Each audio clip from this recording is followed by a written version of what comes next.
of Jacob, that's what we're looking at here. Is this on? It sounds very loud to me, that. Yes. The faith of Jacob. And when we go through Hebrews 11, what you're finding is a list, as you know, of men and women who were Old Testament heroes of faith. It's a great gallery of them. And this man, Jacob, is the third patriarch or founding father of the nation of Israel. He was the son of Isaac. He was the grandson of Abraham.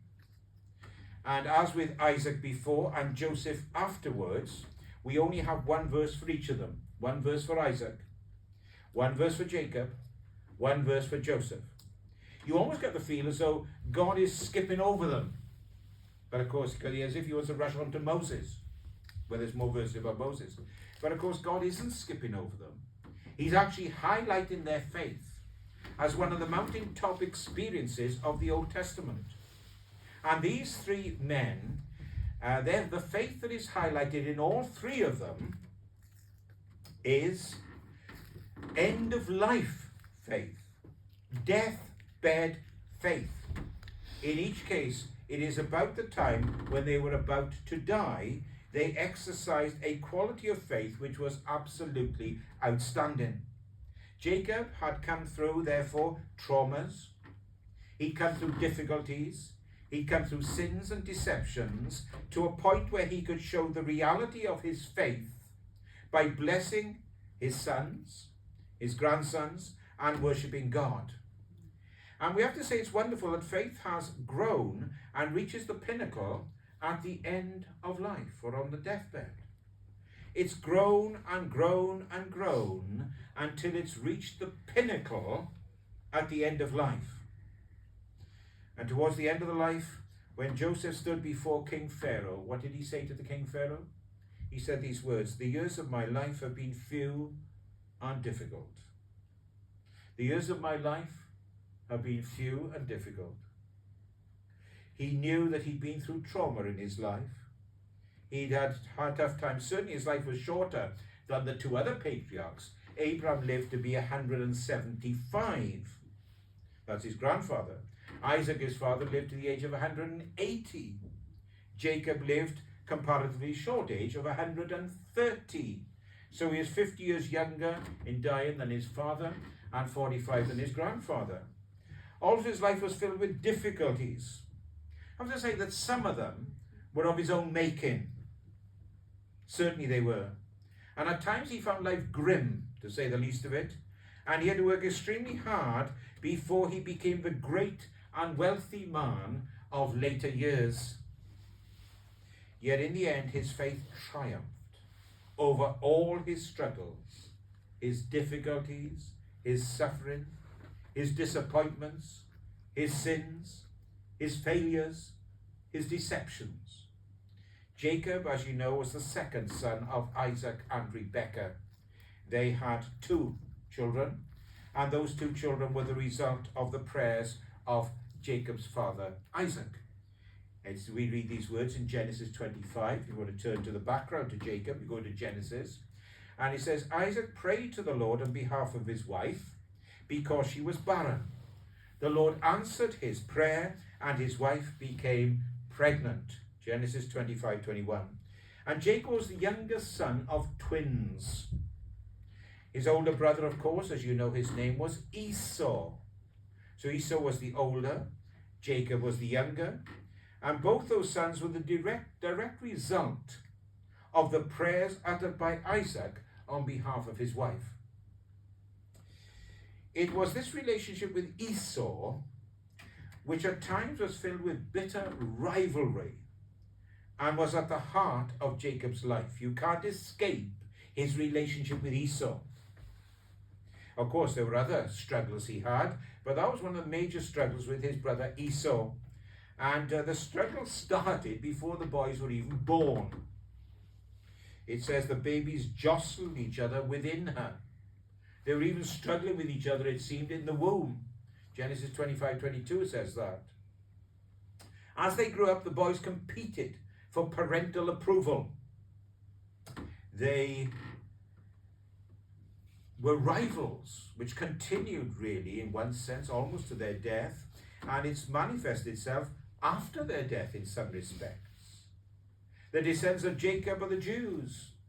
The descendants of Esau became the nation of Edom, which in some respects is part of the Arab nation, we might say today, joined the descendants of Ishmael. And so that bitter struggle continues today.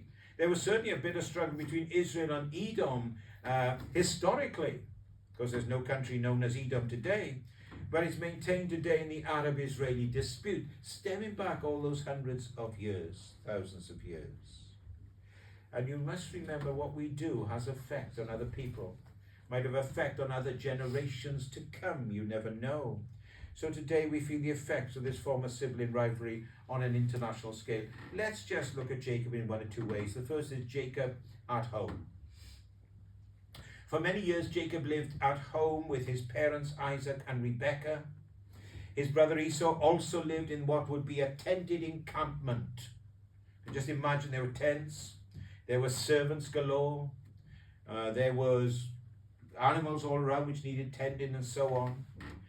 And there were significant pressures in their family life, and the home was sadly divided. Esau was an outdoor man, a man of action, a tough, rough sort of fellow who enjoyed hunting. And with the catch which he got from hunting, he made savoury stew. And this was a delight to his father. So Esau became Isaac's favourite son simply because he enjoyed his son's good food. Jacob seemed to be more homely, stayed around the family settlement. He wasn't out hunting, didn't want to do that sort of thing. And he was Rebekah's favourite son. So Isaac favoured Esau, Rebekah favoured Jacob. I think she favoured Jacob because she'd heard from God that the younger would serve the older, so she knew Jacob was God's chosen son. But somehow there's division between her and Isaac. It has been said that men are what their mothers make them. Men are what their mothers make them. And certainly Jacob grew up to reflect the ability of his mother's family to deceive, to scheme, and to gain the best for themselves. They were essentially a bunch of schemers and deceivers, Rebekah's family, and Jacob was like them in many respects. He was the product, therefore, of his mother's personality. He learned how to gain advantage through what we might call today good infighting, how to worm your way in and win what you want. Certainly in his earlier life, he was a true deceiver. Lewis Pallow was a famous evangelist from South America, preached in Wales some years ago, and he wrote a book about Jacob and Joseph, and he called them the schemer and the dreamer. Joseph is the dreamer, Jacob is the schemer. And the sons knew that there were two gifts that was granted to them by their father. The one to receive those gifts would be the most important, and his descendants would hold on to the covenant promises which had first been given to Abram and reaffirmed in Isaac. Now those two gifts were the birthright, put them there, the birthright and the blessing. Let's put that there. So who had gained the birthright, who gained the blessing? The first, the birthright. Now this was a gift which carried spiritual or priestly responsibility for the family. If you had the birthright, it was your task to act as a go-between or a mediator between God and the family. So you would be responsible for the work of offering sacrifices to God, of building altars, and leading the family in worship to God. The one who received the birthright was in line to receive the renewal of the covenant that God had given to Abraham. And in those days, it was usual to invest such a gift in the eldest son. But Jacob seized, he gained the birthright in a bargain he made with his brother. Esau, his brother, returned from a time of hunting and felt utterly fatigued. He was tired, he was hungry, he felt as though he was about to faint. And he begged Jacob for some food. Jacob was cooking some food, he begged him for them. Jacob only fed him on the basis that the birthright would be his and not Esau's. And so Esau traded his birthright for what is sometimes described as a mess of pottage. In other words, a bowl of soup. Essentially, what Esau was doing was despising the birthright. He considered it of little importance. He was, after all, a man of action, no spiritual contemplation. Didn't want to lead the family in worship. Was not setting up altars and doing sacrifices. He was more materially inclined than spiritually inclined, and no doubt would have fitted in well in our own society today, which is a materialistic society. If it wasn't a materialistic society in the 21st century in the Western world, the churches would be full, wouldn't they? But it is a materialistic society where everything is very based on the material and the physical, with no thought of the spiritual or the eternal. And the second was the blessing. So that's the birthright gone. It's Jacob's now. Esau, you can't have the birthright. You've traded it for a bowl of soup or stew. Now the blessing was the father's special blessing that was bestowed upon the favoured son. It meant that the one who received the blessing entered in the full enjoyment of family leadership and also would inherit the family wealth. So Jacob sees the blessing by deceitful means. A deceit was just planned by his mother. The time had come for Isaac. Isaac felt time to bestow the blessing, and he wanted to bestow it upon his oldest son, Esau. The main reason, as we said, was that he loved the savoury stew. And so Esau went out hunting to get some venison, to make the stew, bring it to his father, and then he could receive the blessing. But in the meanwhile, Rebekah arranged for Jacob to dress in Esau's clothing, to put skins of goats on his arms and on his neck, because Jacob was smooth and Esau was hairy. And also she would make some savoury stew, and he could take it into the father, into Isaac, and Isaac, who was bedridden, and here's the important point, he was blind, couldn't see, and he could smell the clothes of Esau, he could feel the arms with Esau's hands, he could taste the stew, it was Esau's stew, but he couldn't see. But he heard the voice, and it sounded like Jacob's voice. But he believed he was given the blessing to Esau, but instead he bestowed it upon Jacob. We know this was ultimately the desire of God. Anyway, God had already predicted it. And when Esau came in and asked for the blessing, Jacob said, "Who are you?" He said, "I'm Esau, your oldest son." "Well, who's the one who just came in here and I give the blessing?" And, he said, what's more, he will have the blessing. Esau, I have to say, was furious. He threatened death to Jacob, but was prudent enough to say, "I'll wait until my father's dead, and then I will kill Jacob. That'll be my retribution time." And this enabled Jacob to escape. We read these words, Esau, who for a single meal sold his inheritance rights as the oldest son, afterwards, as you know, when he wanted to inherit this blessing, he was rejected. He could bring about no change of mind, though he sought the blessing with tears. He cried before Isaac, but there's no changing. It was done. So the deceit and lying of Jacob, he meant that he obtained the birthright and the blessing, and yet he paid a high price for such guile. He had to leave home to avoid his brother's anger, and he went to his uncle Laban, that's Rebekah's brother, in Haran. North he went hundreds of miles. The deceiver would now be deceived by his uncle Laban, by his wife Rachel, and even by his own sons. He was going to pay a price. A man reaps what he sows. Jacob, you have sown deceit. You will be deceived. Painful, very painful. But that was the way to learn how to trust God for Jacob. He had to go through the pain of deceit. And Jacob had many lessons to learn, therefore, and some of them were extremely deep lessons. But eventually he entered into the fullness of faith, though we all have to go through lessons before we enter into the fullness of faith. It would seem that Jacob had no experience of God while he lived at home, none whatsoever. There is no record of him praying to the Lord, or God visiting him while he resided in his father's home.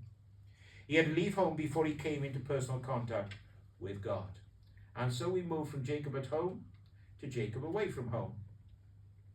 So with both Isaac and Rebekah's blessing, Jacob left home. If we just say the simple reason was this: Esau had married some local Canaanite women, Hittites they were called. They didn't want Jacob to marry a local person. Go away and marry someone somewhere else from my family in Mesopotamia. And on the way he slept on the open ground with a rock as a pillow. And during the night God visited him and spoke to him in a dream. I won't go into all that dream now, but in that dream God renewed a covenant, and it was a renewed covenant with Jacob. Jacob, you are now the covenant bearer, which will eventually lead to Christ. The covenant had been invested in Abraham, it had been affirmed in Isaac, and was now affirmed in Jacob. And also God gave Jacob at that point a promise of total protection. The promise which had been a wonderful blessing for Jacob for what was going to happen, dangerous times ahead, but he knew God's protection and God's presence with him. And the place where Jacob had chosen to rest that night was a place called Luz, L-U-Z. But Jacob changed the name to Bethel, which means house of God. It was not a building, but it was a place where Jacob met with God. Now the important thing for us is not primarily where we attend in terms of church buildings, but have we personally experienced God in our lives through Jesus Christ his Son. So Jacob experienced the presence of God and was given a promise of God's presence and God's protection, which would continue with him. Now when he got to Haran, Haran was a sort of bittersweet experience. Firstly, of course, he was warmly received by Rebekah's family. This is Rebekah's son. But gradually he was deceived and eventually had to leave them, driven out effectively. He cared and looked after the flocks of sheep and goats of his uncle. He endured the intense heat of daytime. He endured the severe cold at nighttime, but he looked very carefully after those flocks. And Jacob fell in love with Laban's youngest daughter, who was named Rachel, and a deal was struck.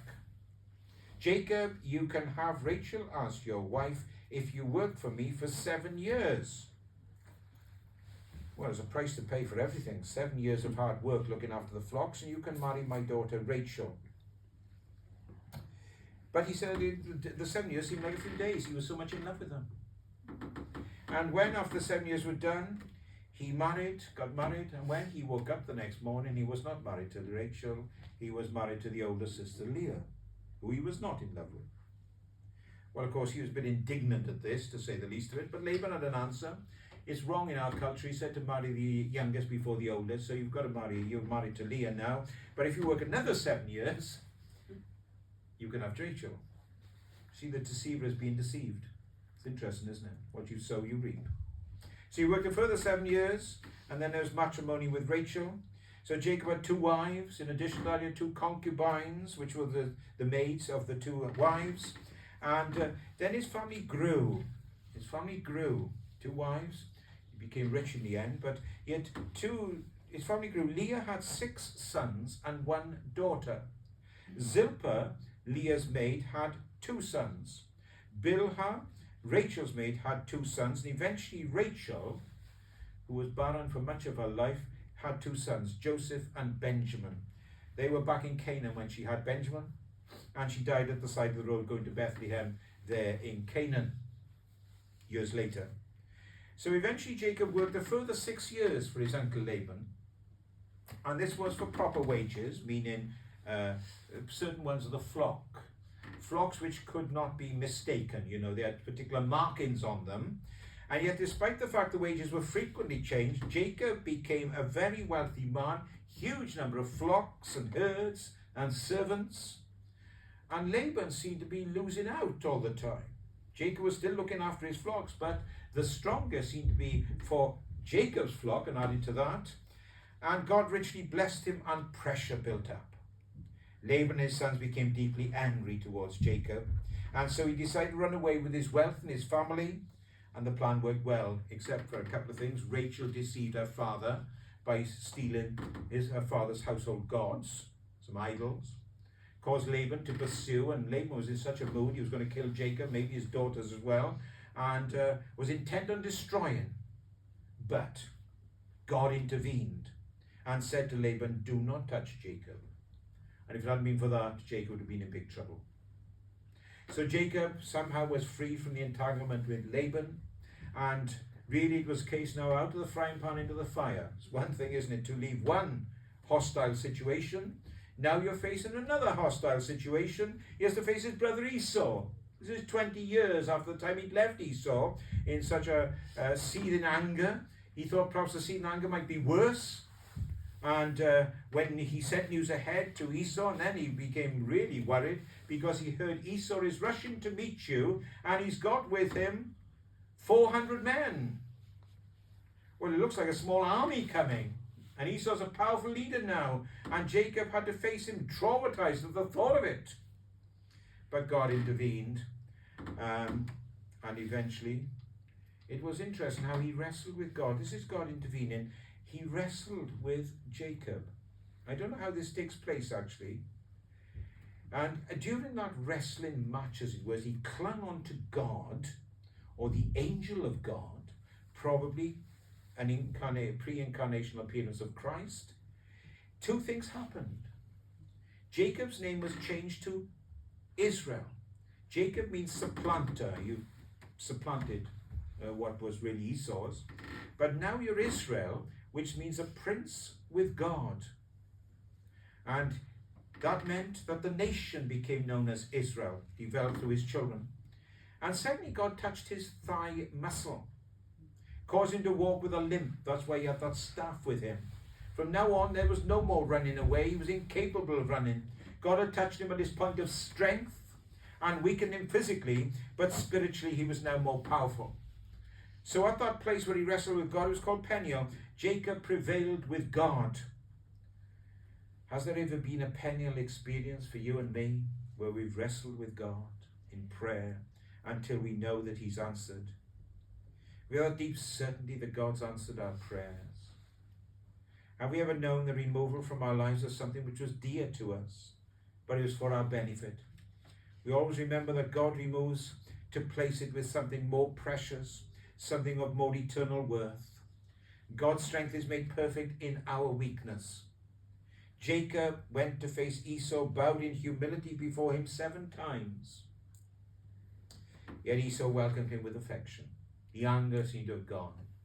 I think that's what Esau was like. Bursts of anger, and it subsided very quickly. And the anger had evaporated. The estrangement was healed, and Jacob was able to move on to Bethel, where he'd been before on his way out. And there he buried the idols of Rachel. They'd been discovered. And he built an altar in worship to God there at Bethel. And the covenant promises were renewed to him. It's a reminder that idol worship and worship to the true God cannot coexist. We must destroy the idols in our own lives, whether they're idols of metal or the mental idols we have in our minds, which we built up there. And so we come to somewhere, Jacob and his family. You know there were 12 sons. There's no doubt that Jacob must have often seen himself mirrored in the actions of his sons. Let me tell you some of the actions they did. His second and third son were called Simeon and Levi. They were sons of Leah. They massacred the inhabitants of Shechem in revenge for someone there who violated their sister Dinah. They used deceit and cunning, so the people were all weakened by the time they went in and killed them all. So there was no messing about when it came to Simeon and Levi. Reuben, the eldest son, committed adultery with Bilhah, one of his father's concubines. Read about it in Genesis 35. Judah, the fourth son, had twins born by his widowed daughter-in-law. He had a sexual relation with his daughter-in-law, Tamar. Genesis 38. This is Jacob's sons. The 10 oldest all conspired to sell their brother Joseph into Egyptian slavery and then deceived their father by claiming a wild beast had killed him. The loss of Joseph was deep. Abiding grief. Nothing would relieve him of the deep gloom he felt in his soul when he thought Jacob, his favourite son, had gone. The coat of many colours, that's what we remember with Joseph, don't we? Yet eventually the gloom was penetrated by light. The grief was lifted. He was reunited with Joseph, who had become the most important official in Egypt. Joseph's provision of food stocks enabled his family to move to Egypt and be preserved from the famine that had overtaken Canaan. Eventually in Egypt, Jacob's faith rises to the pinnacle. As he was dying, he pronounced a blessing upon the two sons of Joseph. He had already pronounced a blessing on his own sons. Finally, while leaning upon his staff, he worshipped God. He had recognized that through all the trouble, all the grief, all the sorrow, God's hand had always been upon him, and he had been chosen by God to continue the promised line of covenant succession.